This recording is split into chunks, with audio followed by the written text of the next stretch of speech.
Well, welcome everybody. Let's get started here. I'm Dan Polsky, Director of the Hopkins Business of Health Initiative.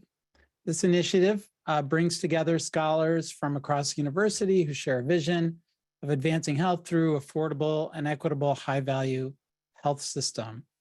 Through rigorous, objective, nonpartisan, interdisciplinary research, our work focuses on the role of business in advancing this effort and on incentives they face.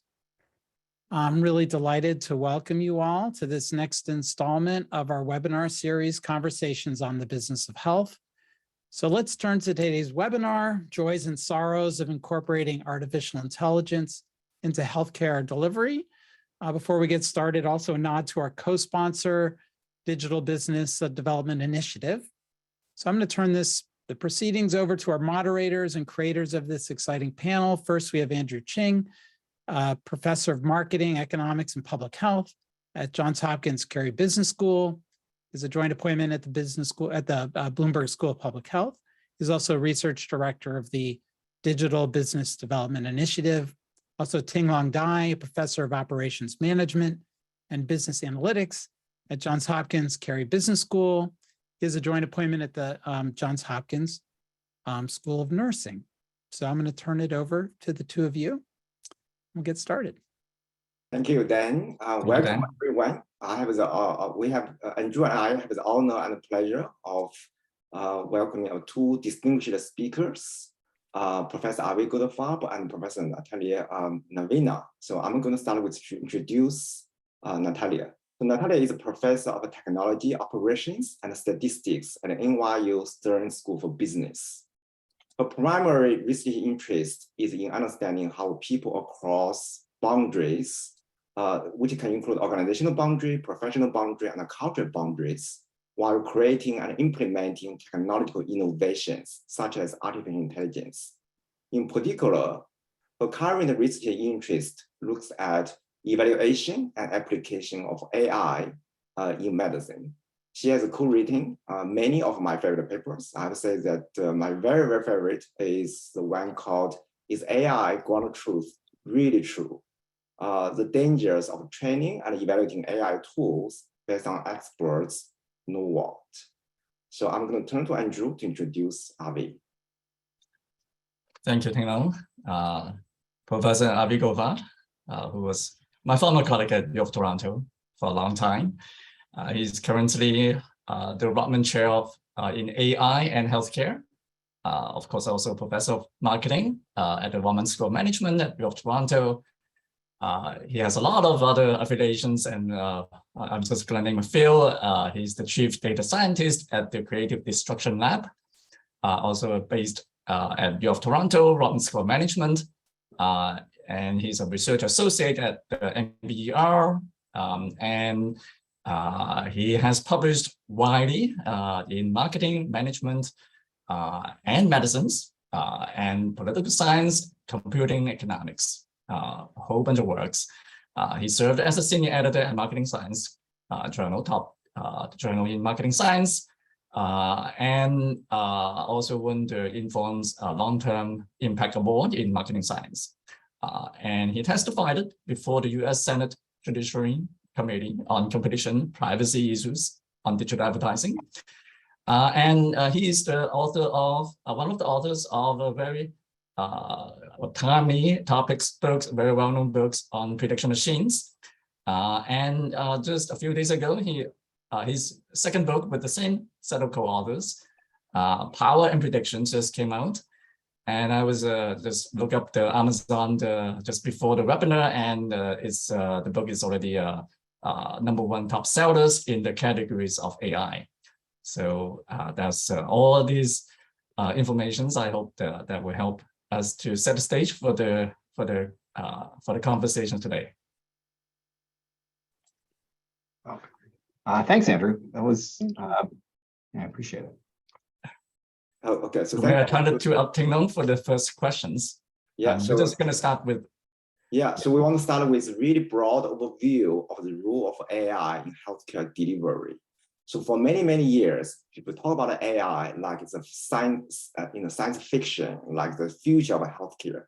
So I want to ask both of you about this question. Is the AI a real thing in healthcare delivery, or is it still like the future? So just based on your experience of working with healthcare professionals and leaders, what's the uptake, roughly speaking, what's the uptake rate of AI in day-to-day healthcare delivery? And what are the most important areas where AI has made a difference? So maybe start with Avi and then move on to Natalia. So, I'm super excited about the potential for artificial intelligence in healthcare. And when I got my chair, my chair is artificial intelligence in healthcare. I'm like, okay, let's go collect some data on the use of AI in healthcare so far. And so I went out and I collected some data, looked what the census had figured out, I looked at job boards, and the conclusion ultimately from that research is there is very, very little adoption of AI in healthcare so far. So from the census data, we see something less than 5% of healthcare organizations are using AI tools. From job board data, we see less than 1 in 500 and maybe less than 1 in 1,000 jobs in healthcare are related to machine learning and AI. So there is extraordinary potential, but in terms of on-the-ground practice, clinical practice, there's been very little. On the other side, if you go to Google Scholar and look up artificial intelligence in healthcare, you'll get something like 2 million hits. And so there's this weird dichotomy between the juxtaposition between there's a lot of people excited about AI in healthcare who can see the potential. And when you look at the data on the ground, so far the impact has been minimal. Natalia, I'll turn that over to you. You, Avi, I mean, you have a lot of data on this and very carefully collected. I would say that my observations are similar, that the actual use is not very large. And we did the studies that I'll talk the most about. We started at the end of 2018, and we could hardly find any real adoption of the more advanced tools. We ended up looking at diagnostic radiology, like the poster child for AI in healthcare, because that's a place where you at least had some adoption. I would say I actually think it's actually good that we're cautious. Like, I think it's good that we're cautious because this is lives and people's well-being at stake, and research is moving, but it's not necessarily producing the kind of tools I think we should be adopting widely without caution. Like, that's one point I was going to make, and I'll talk more about why I think caution is good in my other remarks. My other observation, and I think is in terms of where the adoption seems to be most real, is where these humans have limited ability to analyze large data sets, where the technology can do that, and where the accuracy is less important than speed. So I think those are the two things where I think their uptake is higher. When there's the famous cases of septic shock prediction, right? A lot of data needs to be analyzed, and humans usually don't even try to do it. And a lot of the more promising tools are in the area where humans lack expertise, rather than where humans already doing a great job and need to be replaced, augmented. I just to push back a little. So I totally agree with the healthcare stakes are high, and so we need to be cautious. But I would flip that around and say, like, there's a lot of best practice today isn't as good as it should be, and there are a lot of very predictable mistakes. Mm-hmm. And so when we think about caution, we should be thinking a little bit about the big picture. Mm-hmm. Of these are people's lives at stakes. It doesn't really matter if it's a human mistake or a machine mistake. And so there's some great work by Alberto Galasso and Han Lau who focus on sort of the think about technological change in terms of safety overall, as opposed to just risk aversion for new stuff. And when you do that, you get much better healthcare technology adoption and improve patient lives. Yeah, so I want to follow up on that. So Avi and Natalia, have you seen any so-called low-hanging fruits, the areas that AI could have been vastly more frequently adopted, but they haven't? So AI is operating in healthcare. It's just not operating in the places that we might have imagined it being so exciting. So the two examples where we're already at scale, one is researchers. So many of you may be clinician scientists, and in your labs, you may work with data scientists, and those data scientists are using machine learning tools to do the stats that underlie the research papers. And so there is adoption at scale in healthcare research already, okay? And to some degree, to the extent that in pharma research, they're using those stats, then there's a little bit of adoption at scale there.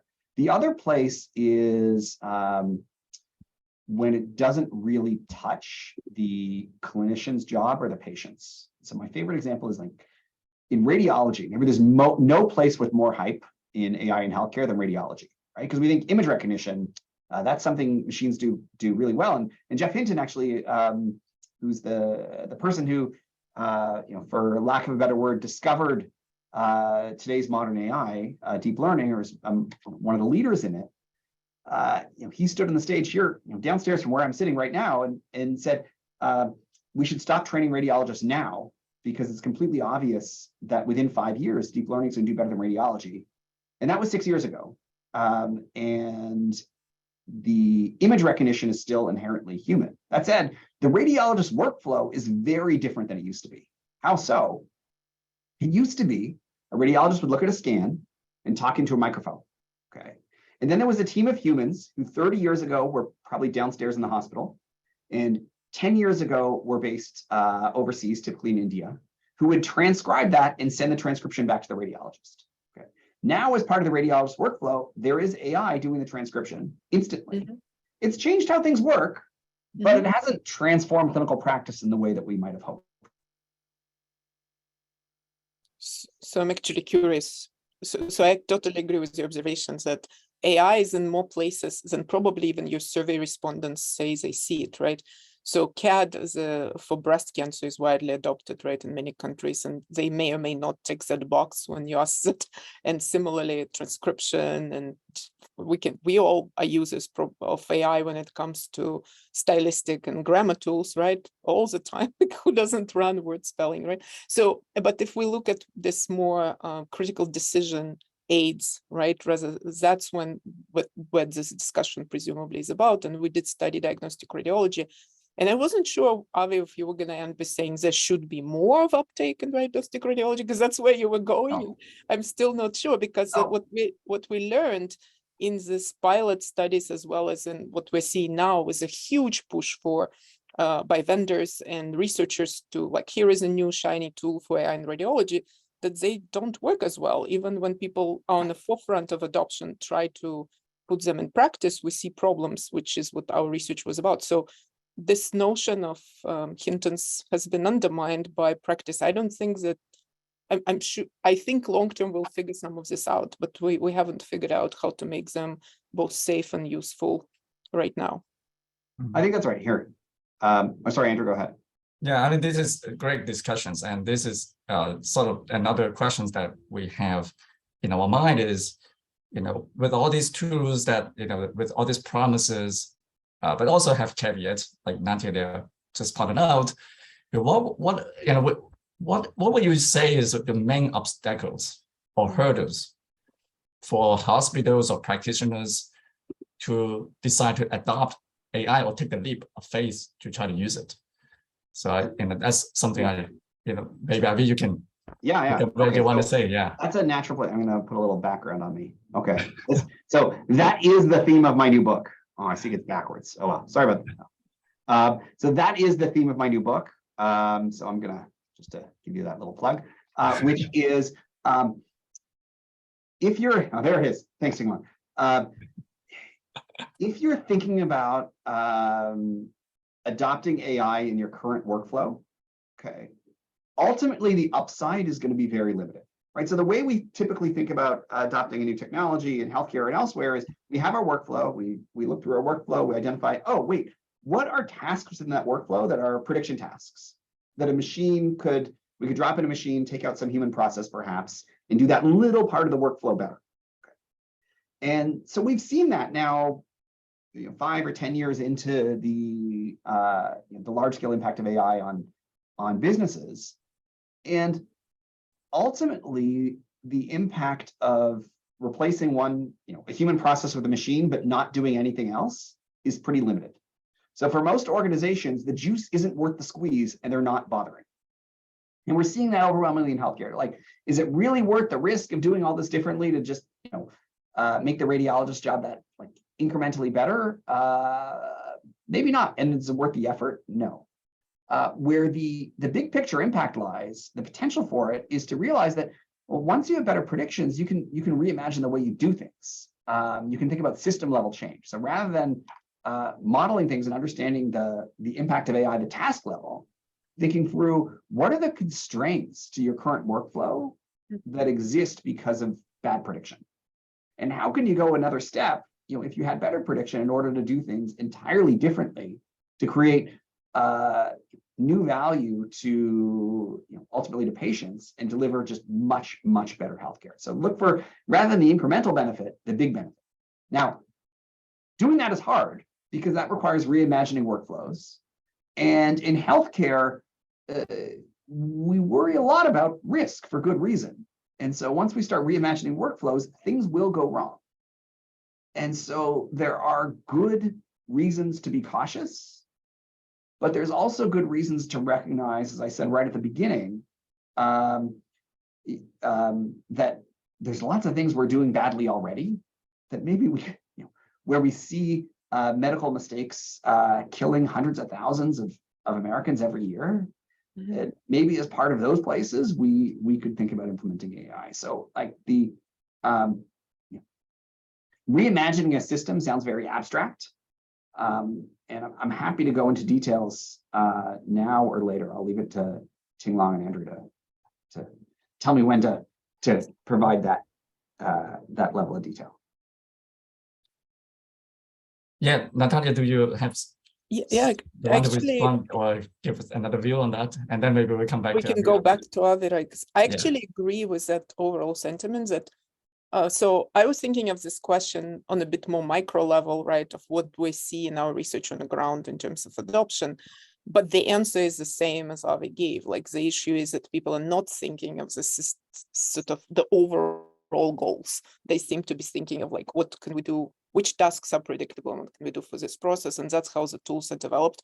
And sometimes this, like the implementation of the tool is not justified, if that's how you think about it. So I actually agree with that analysis, but on the micro level, sort of on looking at on the ground, what we see is that individual physicians are really struggling once you actually get the tool in place, with at least three things: so lack of explainability behind AI results. And that, by the way, is not an inherent property of modern AI, because that what we saw is that's the case with rule-based tools as well. Physicians just don't have time to see what's behind the decision if you allocate 2 minutes per task for many of these tasks. So and it's very hard to make a professional judgment for which you can make full responsibility, both ethical, legal, and financial, if you don't know why the tool disagrees with you.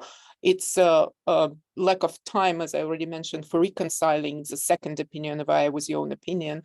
And third is the lack of understanding of whether to trust the tool. So if you truly knew whether the tool, this ground truth issue I bring up, like if the tool is truly more accurate than me, right? Maybe I can just trust it and overrule my decision, but nobody knows is part of the answer. And so that's more like on a very micro level answers to what we see. And on the individual level, I was also going to say that what you see on the practice level, and Avi touched upon this, is that the way we saw business cases being made for the tools deep down are still cost cases, either time or cost cases. It's going to be cheaper somehow or not more expensive for the same, for better quality. But the tools are being pushed almost like cheap as a cheap way to augment your decision. But the reality is on the ground that the implementation of new technology is costly, both in terms of getting people to change the processes, investing in IT integration, investing in training, and then coupled with the fact that for this early cases of adoption, there is a lot of disappointment, right? Overall, the result is we were thinking it will make our job easier and cheaper without sacrificing quality much, and in fact is making everything harder and more expensive. And so the solution, partially at least I see to that, is to start thinking of AI tools as pharmaceutical development, right? Who is paying for new drugs, right? Usually it's pharma companies invest quite a lot into doing that translations. They hire very expensive pharmaceutical reps, and the insurance companies are eventually willing to pay for more expensive drugs for the sake of long-term outcomes. That's not the business cases we see for AI. And as a result, like the providers or the healthcare organizations bears the cost without seeing those payoffs. So that's one. Avi, I'm sorry, I haven't yet read your book, but I bet you get there. Well, I've been out for 2 days. Yes. So, but that's part of the problem, is that the disconnect between the business case and the reality on the ground is very clear to us. Perfect. I think that's so. Andrew, you have first questions. Oh no, I think that's wonderful back and forth discussions, and Avi, I'd like to just go back to your train of thought about the reimagining workflow, and then maybe that also will give us some new insight. Yeah, so let me give you an example of a. We make this distinction between a point solution, which is where you find an AI tool that exists within the existing workflow, and a system solution where you reimagine how things might go. So I'll give you an example of a point solution. So Ziad Obermeyer and Sendhil Mullainathan are economists who just published a paper in the Quarterly Journal of Economics, which is one of the top journals in economics. And the paper was about using machine learning to predict whether somebody was having a heart attack when they arrived in the emergency department. Okay, so they built a machine learning tool to predict whether a particular patient arriving in the department was having a heart attack. And the tool was 50% better than the human doctor. Okay, so human doctors are right something like 15% of the time if they think somebody's having a heart attack. And with the same false negative rate, the machine was accurate between 20 and 25% of the time. So like major improvement in terms of overall care. And so they had this idea of implementing this in emergency departments to improve care and make sure that people who are having a heart attack get the care that they need. And but the paper, the impact, the paper is all about why doctors are stupid. Okay, frankly, the paper is all about the various reasons why the machine could predict whether somebody's having a heart attack, and the doctors were wrong. The doctors are wrong in two directions, but in ways that are obvious in terms of how we think about human biases. The doctors tended to think if people were having chest pain, they were very likely to be having a heart attack, even though, at least from the machine point of view, it was often predictable that the chest pain was for another reason. And when people weren't having chest pain, even if they had lots of other symptoms of a heart attack, the doctors missed it. There's a little bit, there's a bunch more details involved there. And so that was the paper, and that was what they could publish, and that's what they're trying to make a medical impact on. But if you read that paper carefully, there's an online appendix. And if you read the online appendix carefully, there's an online appendix 3. In online appendix 3, that's where they start to reimagine a healthcare system. Okay, and what do I mean by that? The way it works right now, as they describe it, is if somebody's likely having a heart attack, they send that person for further testing, something called the stress test. In an old-fashioned hospital, that's like a treadmill, and for a more modern process, that's through imaging. And then after the stress test, if it seems likely that you're having a heart attack, then they send you to something called catheterization, which is a surgery. That's the definitive test for whether you're having a heart attack. And if you are in the process, they put the stent in, which is the treatment. Okay. Now, their paper points out that if the predictions are good enough, right, not so much at 22% or 20, where they are, but at some point, let's imagine the predictions are near perfect, 99% accurate. Then you would never do stress testing, right? You would always go straight to catheterization. So you're pretty sure someone's having a heart attack, you'll send them off to surgery. Why would you waste the time and the energy and the money on extra testing? Okay. And so the paper walks through a reimagined emergency department system with better stress tests, with it more efficiently allocates resources by getting rid of stress testing. But if you dig in, it's not even that easy, because they're at 22%, you want to get to 99%. How can you get better and better and better and better and better? Well, what you're going to need is more data. How do you get more data? You have more people in the system. And you've got to figure out if you can skip stress testing. So that means you actually need to operate the system without the stress test to really learn and figure it out. And so, but operating the system without the stress test, well, that's risky. And the doctors are going to resist that. Furthermore, you're going to want to implement the machine learning system in the first place if you can get it to skip the cost of the stress test earlier. Okay, and so there's going to be tension here between medical, who on a patient-by-patient basis sometimes want the option of the stress test, and the administration, who might recognize the opportunity cost of the stress test and say, well, if we could get rid of that part of the emergency department, we could use those resources better to treat some other patients. And that's it. Like, that's part of the challenge of a system change. We don't have good processes to get from here to there. And so the innovation that's going to happen in healthcare over the next 5, 10, 15 years are thinking through, well, we can see where we want to be, where we have very good predictions that allow us to use resources much more efficiently and treat patients better. But the process of getting from here to there requires some investments in the first place that might not be worth it if we have to wait till the machine's near perfect to get there. And so this tension shows up all over the place when we're thinking about AI for diagnosis. And my last point on this is just remember in the background. So when we're talking about artificial intelligence, we are not talking about the machines from Star Wars or the rest of science fiction. We're talking about like prediction technology. It's machine learning. It's it's a technology that's really good at filling in missing information. That's still potentially valuable, but it's a little bit less than AGI, artificial general intelligence. But in healthcare, it is central, right? Because one of the central decisions in healthcare is diagnosis, and that's prediction. And so like underlying all of this conversation is the idea that just remember, in healthcare, diagnosis is one of the central activities, and diagnosis is prediction. I love that. I'm a big fan of the diagnostics, part of my research. So I love it when you say that. That's actually the perfect entry point for us to move on to the next block of questions. Look at the people, look at the human behavior.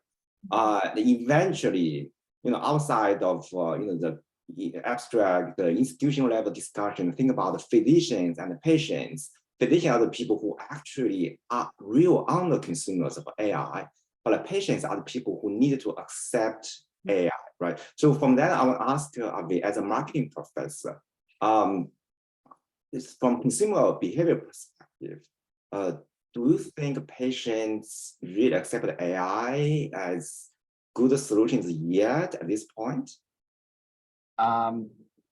So before we get to patients, we need to think about physicians, like clinicians. But I think a key challenge is understanding overall the challenges to adoption of new medical technologies. And frankly, like thinking about Andrew's research, that's pretty central to how he thinks about things in terms of drugs and pharmaceuticals generally. And like when we think about a new pharmaceutical, we don't think, oh, do we really understand deeply how it works? So we don't try to explain to the patient the underlying biochemistry. We just say, hey, there was a clinical trial and it worked, and these people were better off. And so I'm puzzled by this push in terms of maybe because we call it artificial intelligence, maybe we just need to call it prediction technology. Like, hey, we'll call it prediction machines, which is the title of my first book. That works. And when you think about it that way, then maybe we just need to run trials to figure out if they work. And if they do, then that's enough, because it's enough in other contexts. And then we need to educate we need an education process to make sure that the clinicians can interpret it and communicate to patients. But like this idea that we need to deeply understand the pathways, like how it works in order to build trust, especially in the medical context, I just don't understand it, because I don't think we don't, at least from my point of view, I shouldn't say from my point of view. So I've interviewed a couple of doctors on this, including Ziad Obermeyer, who I just mentioned. He's like, we don't really know why some drugs pass stage 3 clinical trials and others don't. We just know that they do. Okay. And when they do, we say, overall, okay, then we trust it. And it's not obvious to me why we wouldn't do the same thing with machine learning tools. Interesting. I like your analogy. Made me think about, so there is a difference, right? When we talk about the drug and how exactly it works to some degree versus the ways that a lot of diagnostic tools are implemented now is in what we call augmentation, right? So the physician is still in the loop, right? You don't have the physician sort of giving every pill to every patient, right? The loop is out by the time the patient uses the drug. Whereas with diagnostics, by and large, and with the cases you described in the ER, right, the physician is in the loop. And then there is a question of what do we want physicians to understand and to which degree we want the trust to be there. And I think going back there is a question, we do see pretty clear difference between the cases of automation, replacement, and augmentation. So I think in this new picture of imagined new healthcare that you described for the heart attack, potential heart attacks, right? The physician, in a sense, would be out of the loop on that diagnosis, from what I understood. Like if the system is that good, the next decision is whether to go for further testing, catheterization. That's in that case, I actually think if we could start trusting the system to be that good, and I'm sure you wrote about that, there is a legal and professional structure for dealing with risks, right? So physician would only trust it if they're not going to be sued, right, personally, for not sending them for the stress test. So there is a whole bunch of new structures that need to be put in place. But in that scenario, right, you don't need to understand how the algorithm works.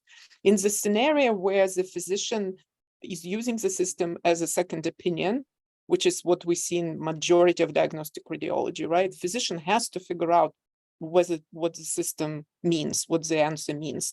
And we see a biggest problem with adoption is that there isn't time allocated, right? If you think about it, like imagine you hired an editor who is editing your paper, right? And they give you a bunch of feedback on your writing style and the flow, right? You usually need more time to incorporate their feedback than if you just submitted an article yourself, right? Thinking about it this way, we need to allocate time. And as we know, the medical systems are stressed for time. So what we saw is the problem was that an augmented use, where the physician is still in the loop and has full responsibility for their diagnosis.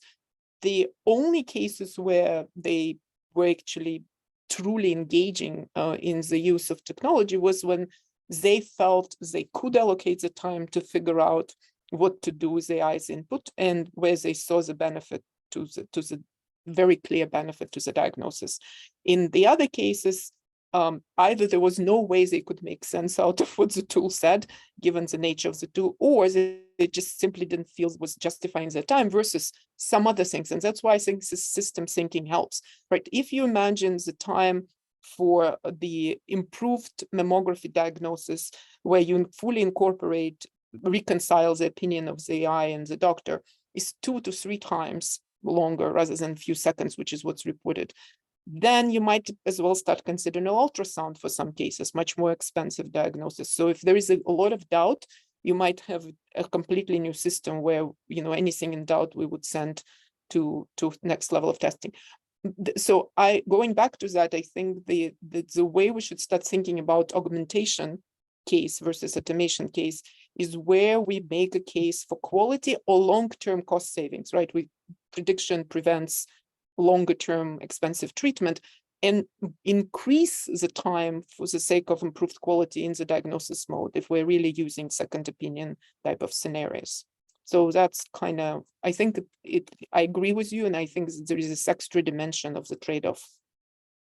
And then Natalia, really quick question before we move on to the next blog question. You talk about the role of AI as a second opinion provider.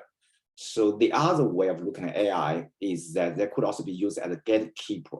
For example, in this latest study I'm part of in Bangladesh, you think about one physician has to routinely see 30 or 40 patients a day. Now, if you use AI as gatekeeper, you could screen out a lot of patients, but obviously low risk patients. So what's your perspective about that kind of role instead of being second opinion, actually provided being gatekeeping? Is it something like triage? You're thinking about prioritization type of stuff? I think that's what I mentioned earlier about heart attack risk detection. Yeah. So the triage, the use, I'm gonna put it under the heading of triage and gatekeeping. I think from what we see, it's one of the most adopted tools. Like the hospitals that tend to adopt the new wave of AI machine learning based tools seem to be adopting these triage tools more than others. And it is a question to me of whether the system gets redesigned, right? Because do you want to be the patient who potentially has a serious condition that AI overlooked, right? Because it prioritizes you lower. I'm sure Avi would argue that the real physician can also overlook that. But, or do you want to be the patient who, so by the way, sorry, to go back a little bit, you asked about the patient's view on AI. In my class, I always run this like informal survey asking if, you know, you have this choice of being diagnosed in your local hospital by a physician, by AI, the students tend to say both, and like, even if they don't provide these options, they want both, right? They kind of want to say we want the collective intelligence of the tool. So to go back to that, like there is a question of what do we do then, right? So the tool screens, do we then still go for an expert, in which case it's going to be even more resources consumed, right? And if we don't go for an expert, who is bearing responsibility for the tool missing critical case? Because right now, if you miss a critical case in many settings, the hospital and the physician bear responsibility for that miss. If it's like the tool did not prioritize a critical case high enough, hence this person wasn't treated and God forbid died, who's going to bear that responsibility? So I think part of that answer is in a legal and professional responsibility framework. That's once we figure that out, and the other part of the sense is a quality of ground truth again. Sorry, I come back to that, because if the tool is built on extremely good ground truth, which some doctors actually don't get trained on, such as long-term clinical records, I may myself vote for the use of this tool, but the part of this condition is that we have stable, trustworthy knowledge about this condition. So I often use COVID diagnostics as my example, because in the early days of COVID, AI tools were, for example, being trained to decide on whether to escalate different cases in ICU, right? We were using extremely poor ground truth based on the cases of putting somebody on a respirator for other diseases, and turned out COVID wasn't like other diseases, right? So this is a very complicated process when you're dealing with uncertain knowledge in a discipline, as in how to treat COVID-19, versus you're dealing with something where you have a pretty stable knowledge in the disciplines. Then we might have good ground truth, we might train good tools, and then we might put in legal systems and professional responsibility systems to start trusting AI for triage.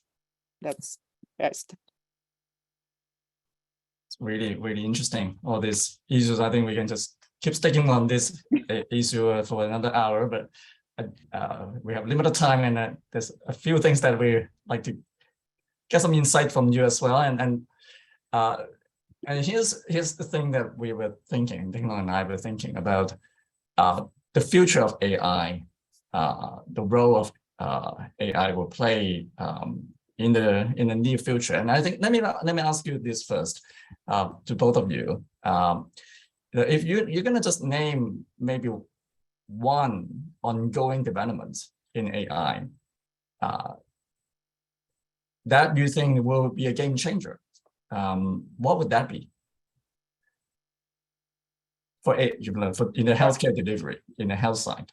Okay, so the game changer is diagnosis, for sure. At least in my view. That's, you know, there's things in operations and things in research, but the game changer is, look, diagnosis is fundamentally a prediction problem, and machines are good at prediction. And so that's where the game changing, like that's where the opportunity is. But, and I think there's the caution to me isn't so much, are the predictions going to be good enough? I think, you know, with enough investment, and there's really good reasons to think machine learning diagnosis, AI-based diagnosis is going to be better than human if it isn't already. Problem is it enough better? Typically, at least in the short run, it's not going to be enough better to make it worth it to invest all that time and energy into putting the software into your systems and changing the way, you know, what's the physician's responsibility, et cetera, if all we're going to do is drop a better diagnosis into a physician's current workflow, where they're essentially being clinical decision support for a physician.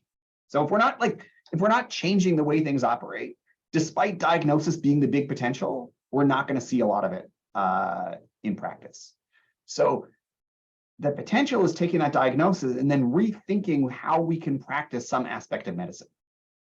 So if we have machine diagnosis for certain things, can we move medical practice from, say, the GP into the pharmacist, for example? Or can we move medical practice? Right now, we have this idea telemedicine is great for rural areas because it gets them access to urban doctors. Yeah, but that means, like, to the extent that urban doctors are pretty busy around the world, that's just trading off some people for others.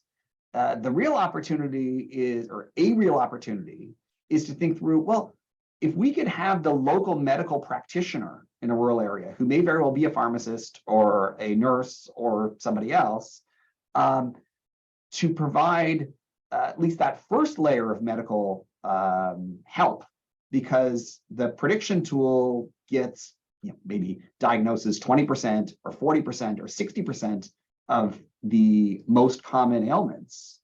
That would be a massive change in healthcare. Okay, and so that's where, like, there's a huge potential there. But doing that well means we need to start thinking about training, our pharmacy programs differently, or our nursing programs, or creating some other undergraduate degree for people who can work with the prediction machine in order to provide better healthcare. The role of the GP would have to change. We need to change, aspects of the regulatory and legal system. So, like, the potential is huge. And you can see why there's been 2 million, like, when we do that Google Scholar search, there's these 2 million things. Okay, because we can see all the diagnoses. Oh, it's so obvious that it fits here. But making it happen isn't about, it's not really about the predictions anymore. It's about the rest of the system and figuring out how to put those predictions to the rest of the system to make it worth it to implement the predictions in the first place. So I'm really sorry for interrupting. Really quick question. So the idea of a predictive machine is really powerful. And if you think about why we have 2 million Google Scholar articles on the idea, because I would argue because AI is relatively easy compared to the traditional physiological approach. It's very hard for anyone to reinvent an MRI machine or CT scan. Whereas if you have a new data set, about the AI development approach, you can write another paper, right? You can work on another point level application, right? So is that the fundamental reason that we have seen so much breakthrough in terms of research? I think that's a big part of it, for sure. That it's software, and we have data, and we can make these incremental contributions in all sorts of ways. Thinking about how to deliver those in a way that's useful to clinicians and patients at scale is a whole nother game. And part of that involves just combining data sets in creative ways that is only worth it if you can see the upside potential. I think I'm wondering, actually, I was thinking, given the examples you gave, why do we narrow down from prediction to diagnosis, right? Because I actually think some of the examples where I see some interesting studies and potential is the prediction of the effectiveness of the treatment. So prediction is not just because diagnosis is hard. Getting data, let me just explain, because the data, we have data, we don't necessarily have good data. That's the difference between you can play with a data set where you paid some physicians to create ground truths by marking a bunch of images. That's very different data than having long-term clinical outcomes.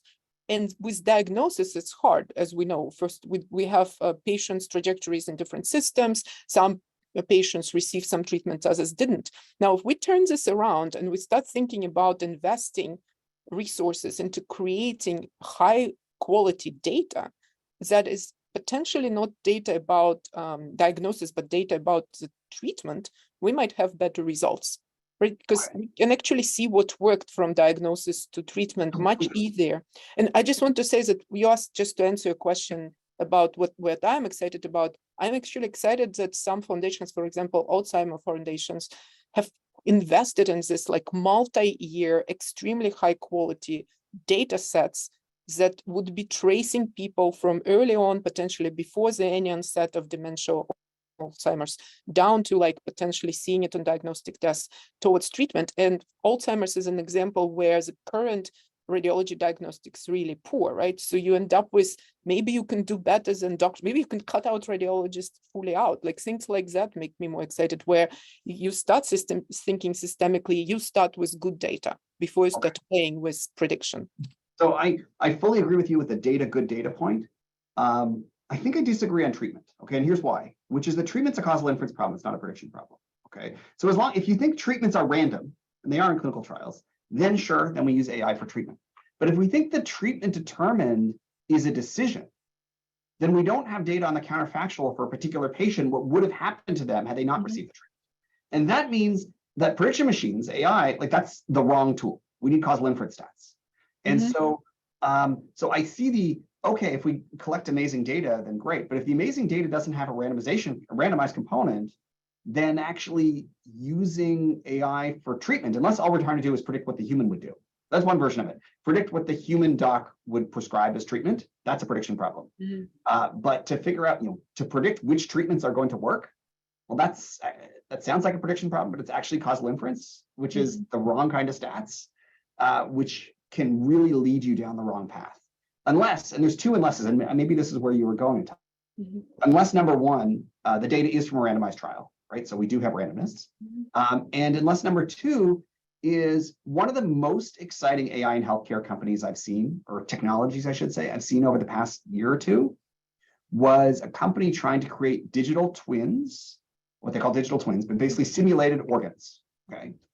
And the essence of it at the molecular level, okay? So the essence of it is if you can simulate an organ at the molecular level, then you can simulate different treatments effectively at scale. So kind of like, AI got very good at playing chess and playing the game Go, especially the game Go. How did I get good at the game of Go? But at the game Go by essentially through simulation. And AI can play video games really well. Why can it play video games really well? Because it can run simulations to collect data of effectively different treatments. Like to figure out, use a tool called reinforcement learning to collect data off the natural path, to try random things and see if they work. On treatments, the way you're describing the path, the path to that, besides through clinical trial data, is to run these simulations at scale, use reinforcement learning to randomly collect new data, effectively, to figure out what works, and then go back. That's a very promising path. In many ways, it's a bit of a harder path, and that's why I say focus on diagnostics. But I think there's a lot of potential there, and thinking about simulating before a clinical trial in order to get things operating and operating well. I did mean some type of matching, right? Like, I mean, it may be ideally randomized trial, it may be some sort of matched sets, because we have a lot of data, right? So the size is usually not the issue, so we can try to do more than what we can do. But anyway, I think we agree that, I just think that using the current data to improve diagnostics has a lot of problems. And as we write, like there is also issues with the data that the doctor sees, such as prior images, is usually now not used a lot in the actual image recognition. So at least expanding the data, and there are all sorts of real technical computer science problem in making images comparable. So all that is a problem. Until we address them, to just start implementing some of these tools, I still would say is very risky. And we need to do at the very least augmentation, which is costly. So either we pay for augmentation and we invest in proper understanding of the tools, or we wait and invest in better data. That's my vote. Wonderful. Thank you. Thank you. Now I'm going to ask one more question, and then let's see whether we still have time to let the audience to ask questions. I'm going to ask a question that asks you to predict something. And so it's a prediction problem. Now all these discussions just make me feel that we might be facing a problem like like the Quanti keyboard that we have, right? That was invented many years ago when we have the old typewriter. We know the reason why we have that keyboard is because we actually want to slow down people's typing speed. And we don't need that anymore. So we know there's innovations to come up with a better keyboard, and it's proven to be faster, but nobody adopted, even with a big push. So it makes me feel like I'm a little worried, with all these AI promises. Let's say 5 years from now, do you anticipate that we may still be more or less the same as what we are now, or you think that would be a big leap? Natalia, you want to take this one first? Yeah, maybe you first, Avi. Yes. Yeah. Okay, me first. So I think a big leap is coming. I'm very hesitant to talk about timelines. That's the Economist hat. But look, so in Power and Prediction, our new book, we emphasize an analogy between what's happened with machine learning and with AI and what happened with electricity. Okay, so it was clear in the 1880s that electricity was going to be a big deal for anybody paying attention, but it wasn't until the 1920s that the median household and the median factory were electrified. It took 40 years, and this was largely about this system level change, sort of reimagining what a factory looked like and reimagining the design of households. Computing was a similar 40 years from clearly in the 1950s. People recognized it to be a big deal. It started to show up in the data in the 1990s. And so I'd like to hope it's not going to be another 40 years for machine learning and AI, but there's reasons to expect that this technology, this change will take time. And my hope comes from the fact that because enough of us have been studying the challenges in past technological revolutions, there's this whole literature in economics and management, in healthcare for that matter, that we can learn the mistakes of the past and try to reimagine the new systems for the future. Natalia.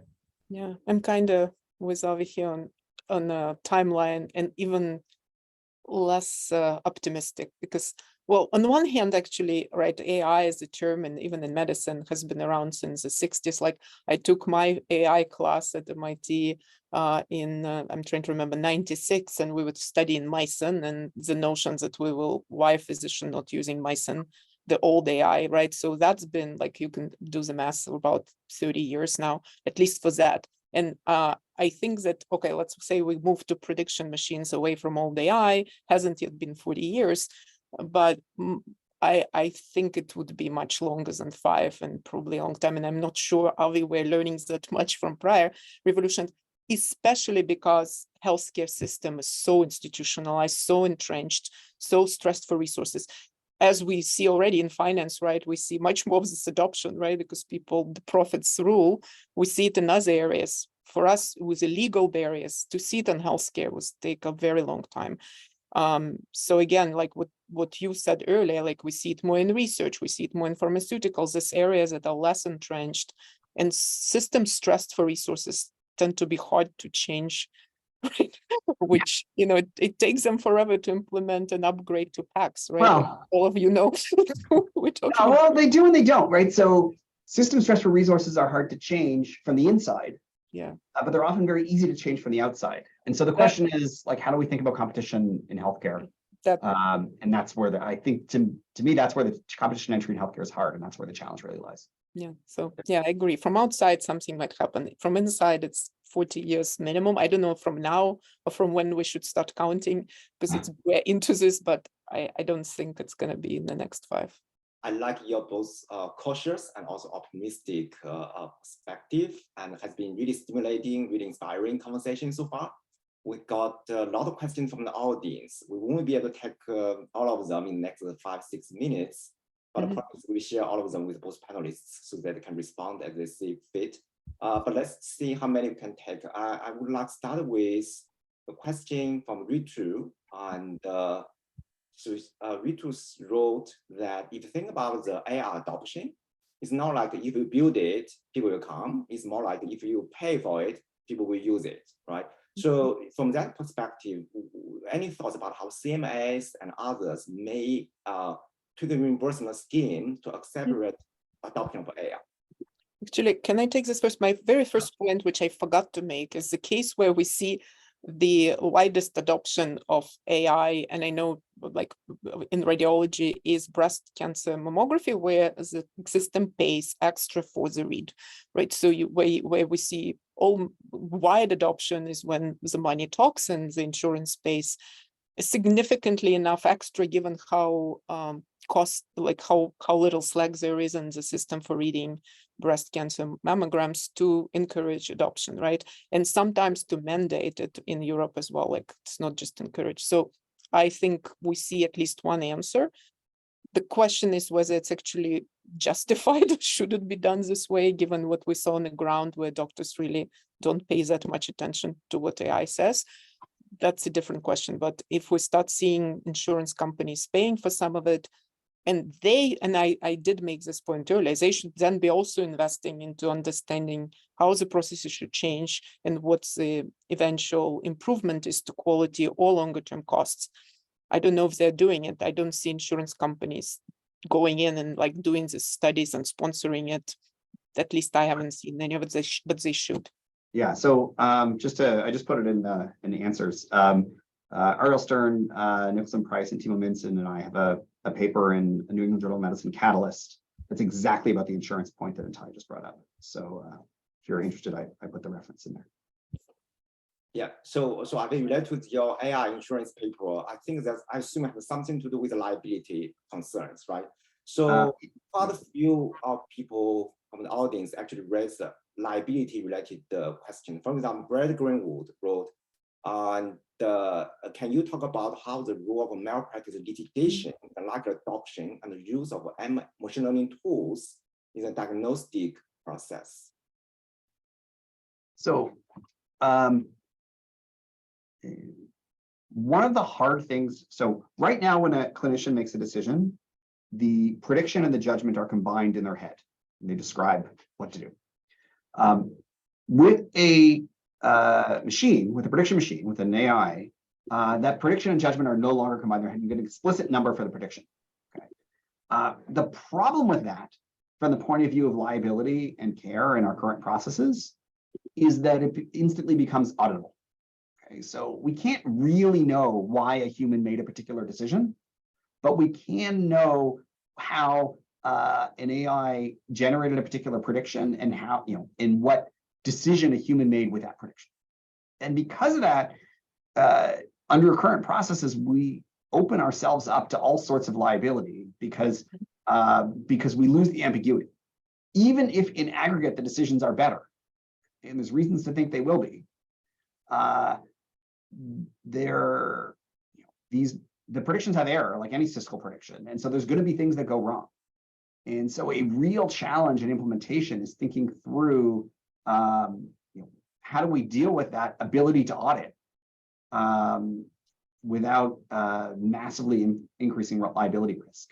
And so part of our insurance paper is this, well, if it is that much better for patient care, and it does reduce physician mistakes in a way that affects the insurance company's bottom line, they may be willing to underwrite that risk on the auditability in order to improve patient level care if the government isn't willing to make those changes in the first place.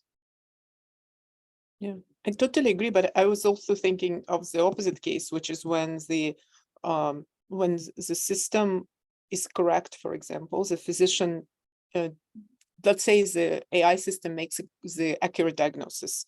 The physician compares, tries to understand whatnot, and overrules AI diagnosis for good reasons, right? They don't